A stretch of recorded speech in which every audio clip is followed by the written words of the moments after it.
In the world of Black Clover, magic means everything, but it's not the only thing. In the eyes of many, no amount of magic can make up for the fact that you weren't born as a high nobleman or you weren't born as royalty. It's a dark reality that the series protagonist Asta's faced, and he's not the only Black Bull who suffered that fate. Zora perhaps knows this better than Asta, the darker side of the Clover Kingdom and the pitfalls of the Clover Kingdom. Zora's origin goes a long way towards giving me everything that I ever wanted from a character in Black Clover who wasn't a highborn noble or born with an enormous amount of magic power, or they weren't a royal of some type of sorts. Zora was able to do the things that Asta, as the main hero of the story, couldn't do, and that's why I love the character. He's quick-witted, he's sarcastic, he's quick to play pranks, he has a sharp razor tongue that sprays bullets in the direction of whoever gets in his way. Zora is a character who has no problems dishing out equal justice. However, the critiques that he has towards Magic Knights and people born of high status stands out the most, and honestly, I can't blame him because of his upbringing. Zora for me represents yet another example of how Tabata has been building a world with a cast of characters who are incredibly human when we dig down deep into the reasoning. The motivation for the characters in so many ways can be used as a way to reflect the greater problems of not just the Clover Kingdom, but the entire world that Tabata's created in the Black Clover universe. Zora is perhaps his greatest example of this when we get past the likes of Asta, Noelle, and Yami, and he's a cut above characters like Finral and Vanessa who have amazing messages about their characters as well. Zora doesn't quite make the cut of being elite, but he's also a clear cut above the likes of Finral and Vanessa, and when you really think about his character and where he is in terms of power, it kind of makes sense that just from a character perspective, he isn't a powerhouse, but he isn't a bottom of the barrel character, and he isn't average either. He's just in that wonky space where you can't place him, but you know that there's just something special about him. When we learned that his father was killed, betrayed by his fellow Magic Knights, it was already heartbreaking to see, but to see Zora's reaction to it, it just makes the actions of Zora as an adult feel very justified. He'd seen firsthand at a very young age how corrupt the system was. His father was of lowborn status, a simple commoner / peasant, and should have been exalted for becoming a Magic Knight. He was the first in history to go from being a peasant to a Magic Knight. It should have been a sign that true change was coming to the Clover Kingdom. People should have seen him and realized that in time, anyone could become a Magic Knight and that they could serve the Clover Kingdom in that way. The message was there that there's magic in all of us, and there wasn't supposed to be anybody who could place a ceiling on your future. The future was yours, and you were supposed to decide what you wanted to do with it. Those were the messages that Zora's father, being a Magic Knight, should have sent to the greater Clover Kingdom. Based off of Zora's reaction to hearing the truth surrounding his father's death, you can make the connection and assumption that on a certain level, Zora believed those same things that his father had represented that I just laid out. However, hearing that a peasant could never rub shoulders with nobles and should never be considered to be a Magic Knight, it set Zora on a trail that caused him to play judge and jury once he got old enough to face Magic Knights, in particular, the corrupt Magic Knights. His father had embodied what it meant to be a Magic Knight, and by taking down the corrupt Magic Knights who he fought, in a way, it allowed him to do something about righting the wrong of his father's death. He wasn't somebody who was just acting randomly, but instead there was a method to his madness. It's what makes that scene where he fights Zerx feel so much like a big payoff when you reread the story with a sense of clarity about his character, because you know exactly why Zora took the stance that he did when he saw Zerx abusing his power on an elderly woman. Zora has what can be viewed by some as being a weird way of showing it, but he has a strong sense of what it means to be a Magic Knight. The razor-sharp sarcasms that he shoots off, it shows off his intelligence, further proving the belief that many people have about sarcasm being the language of the intelligent. But it also shows that Zora is extremely observant, because oftentimes his sarcasm is rooted in cold-hearted truths that sometimes those that he speaks them to know deep down in their souls what Zora is saying is true, even though they themselves might not want to admit it. What fascinates me about Zora is that he takes one of my favorite personal expressions that I tell people, which is that just because somebody has the shot to fire, it does not mean that they should be the one that pulls the trigger. Basically, what I'm saying in this situation is that you might know a truth, but it might not be your truth to tell. Zora pretty much defies that very belief. He throws it right back in my face as a reader. If he sees that you screwed up, he's gonna tell you this is why you screwed up. And hey, this is what's gonna happen the next time you screw up if you make the same decision again. And if you make the same decision again, you're a fucking idiot.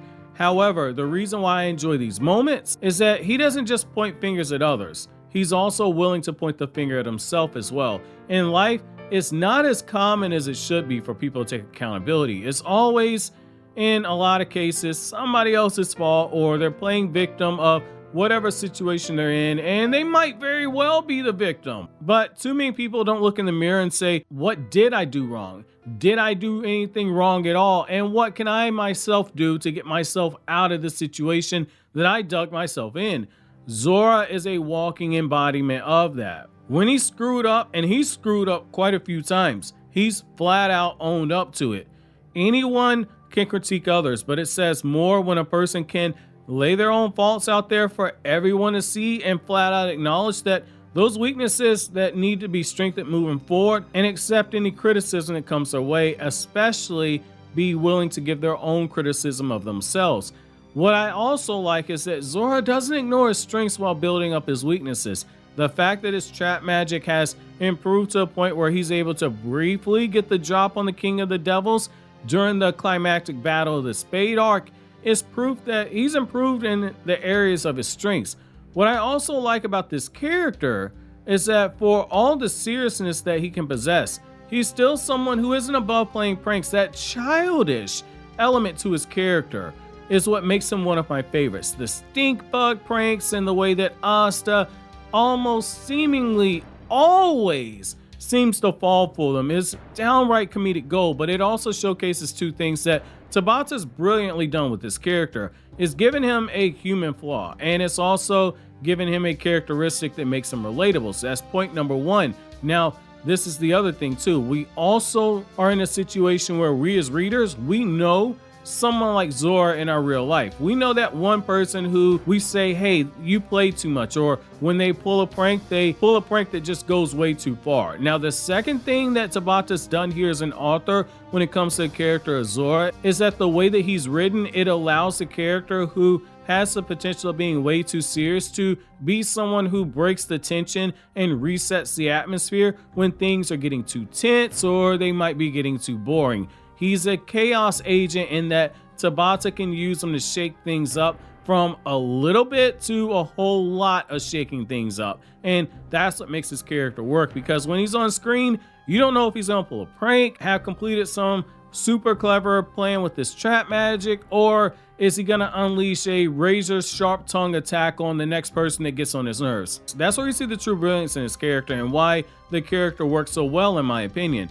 In universe, he's that one character who people around him, just when they think they got him all figured out, he does that one thing that's gonna throw them for a loop. Like how in the Magic Night tournament, he spent the whole night laying out traps on the battlefield.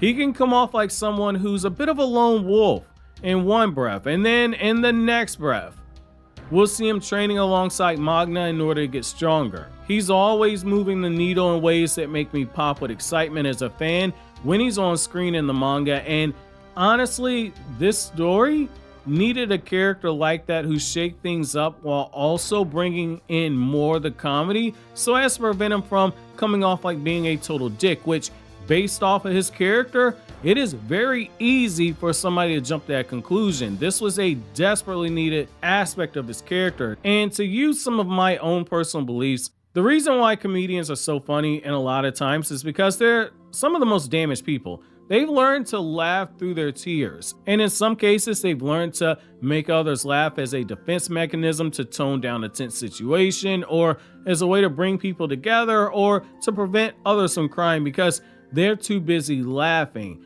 Zora being a prankster is a great way to show this off, and I think that Tabata did this on purpose. Now, Zora is also extremely intelligent, and we see him get a very quick layout of the battlefield midway through a battle, come up with complex strategies to defeat his enemies, and even if it means deceiving his allies in the process, he's not above doing it. If anything, he probably gets a kick out of it. And he's also found a way to adapt as fights have moved on, proving that this sarcastic knight can more than hold his own in a battle. And if given time to prepare, he can be that X factor who changes the tide in battle, or at the very least provides an opening for the powerhouses on his team to get a solid shot to get a win. However, the true mark of his intelligence was shown when Dante just rolled up on the Black Bulls and put Yami into a blanket. Now, it might be easy to say, wait, the Black Bulls, that battle with Dante, it wasn't that crazy until Asta and Yami started fighting, fam. Like, Zora didn't even fight, and you're not wrong, but that shows his intelligence. Zora spent 6 months training, and when he returned and saw the battle with Dante taking place, he knew that Magna's training wasn't quite complete yet, and he knew better than anyone to enter into a battle with an incomplete power, in the sense that Magna might be a liability for that reason, and if they were to step into that battle, all they would do is become a hindrance that would slow down Yami during that battle with Dante. Only a fool will rush into a battle that they can't win because they have no real way of contributing. Too often, Shonen will show us this grandiose scene where the character blindly charges forward, and through sheer will and through sheer guts and determination, they'll luck into a situation where the tables are turned. However, that method of fighting, if we're being honest, it only works so many times before you end up falling on your face. If we were gambling, you're not gonna roll a 7-11 every time. It ain't happening. You're gonna get snake eyes at some point. Zora knew the best form of teamwork in that situation, it was to stay put. Even if it meant Yami would have been captured. By staying at a distance during this fight, or whatever fight that repeats these conditions in the future, it gives somebody as smart as Zora the opportunity to study the fight and potentially see things that people who are in the middle of the battlefield ultimately end up missing, because that distance can give you clarity. Also, it gives him that feeling of hopelessness to know that for as far as he's come, there's still levels that he has to ascend to in order to protect his friends. And that's why in this moment during the Spade Kingdom where he got the drop on Lucifer, it was so worth it, because Zora went from hiding in the presence of a devil host to outright fighting against the king of the devils. If he'd have rushed right in, he might very well have been killed during that first battle with Dante, which is why the expression "live to fight another day" is so important. That way you never lose sight of the bigger picture. However, those are just my thoughts on this character. Let me know what you guys think down in the comment section down below. Where do you rank Zora in terms of the smartest character in Black Clover? Is he one of the smartest? Is he the smartest? Is he actually one of the dumbest? Let me know down in the comment section below. But as always, guys, like anything I had to say, don't forget to comment, rate, subscribe, and share, and do not forget to check back on the channel for more Black Clover content as well as other anime discussions too. Have an awesome day, guys.